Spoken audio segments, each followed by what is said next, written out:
Before the invention of lighters and matches, people often used flint and steel to start fires. A piece of steel, called a striker, is hit against the edge of a flint to create sparks. On top of the flint is a piece of char cloth, which is ignited by the sparks. The smoldering char cloth is used to set the tinder on fire. We've used rope fiber for tinder here, as it's a material that was around during the War of 1812. Blowing on it helps it to ignite. Once it starts smoking, it's almost ready. Once the tinder starts burning, it flares up very quickly. It has to be placed into the kindling immediately before it either burns out or burns your hands. As you can see here, we've already prepared the fire pit with logs and kindling, and since everything's nice and dry, it catches fire easily.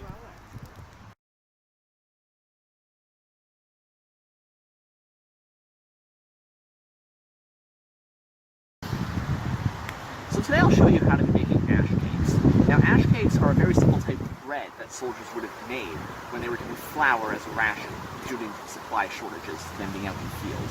The recipe is very simple. It only involves 3 ingredients: flour, water, and salt to taste. So here I have a flour and salt mixture. I'm going to put that in my bowl.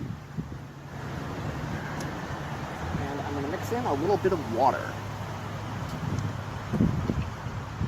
Now, when it comes to amounts, there isn't really much of a recipe. You just kind of mix the flour and water together until you get a bit of a paste. And when you have enough paste, that's when you can cook it. As I mentioned, it is an extremely simple recipe.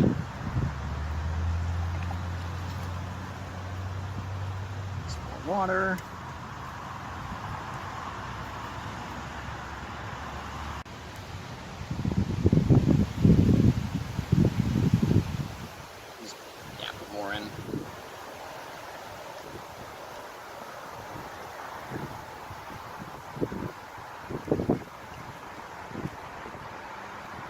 More.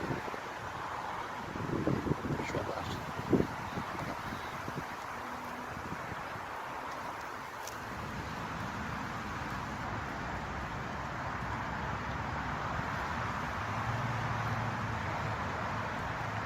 So you want to mix it very finely until it's a nice thick paste.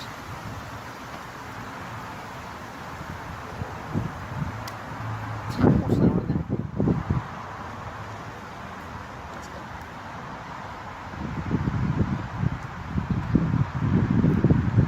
There we go.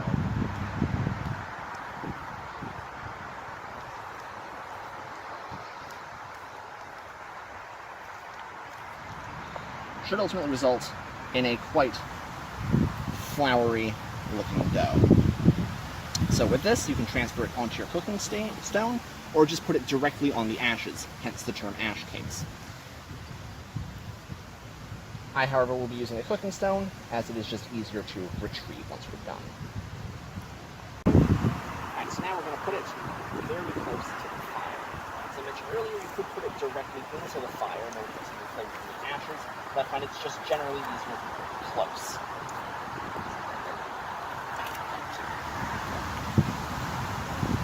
Now, we wait for it to cook.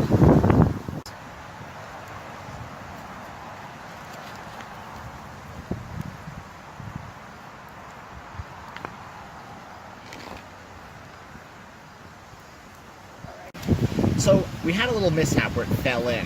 Now that being said, you can tell when it's finished by the golden brown top. Now cooking it took about 10 minutes in total. And when you take it off, you want to be really careful you don't actually touch the stone with your hands, because it will get very, very hot. You want to let it sit for about 5-ish minutes before you try to take it off the stone.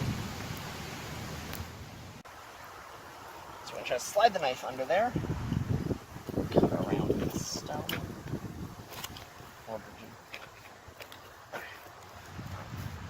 All the while trying not to touch the stone, as it is still immensely hot.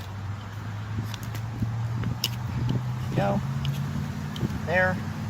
Flip it on. Onto the plate, where it is good to serve.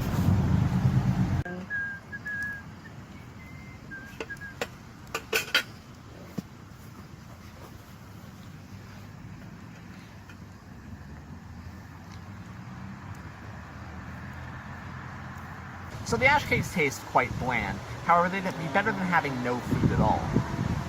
In terms of texture, they're very, very chewy. I think all in all that the ash cakes make a really good survival food, because they're really easy to make, and they can be made on basically any campfire. I'd honestly recommend the next time you go camping trying to make them.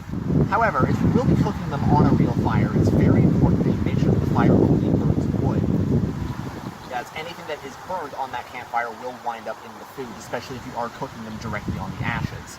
Also make sure that they are cooked completely through, as raw flour is not safe to eat.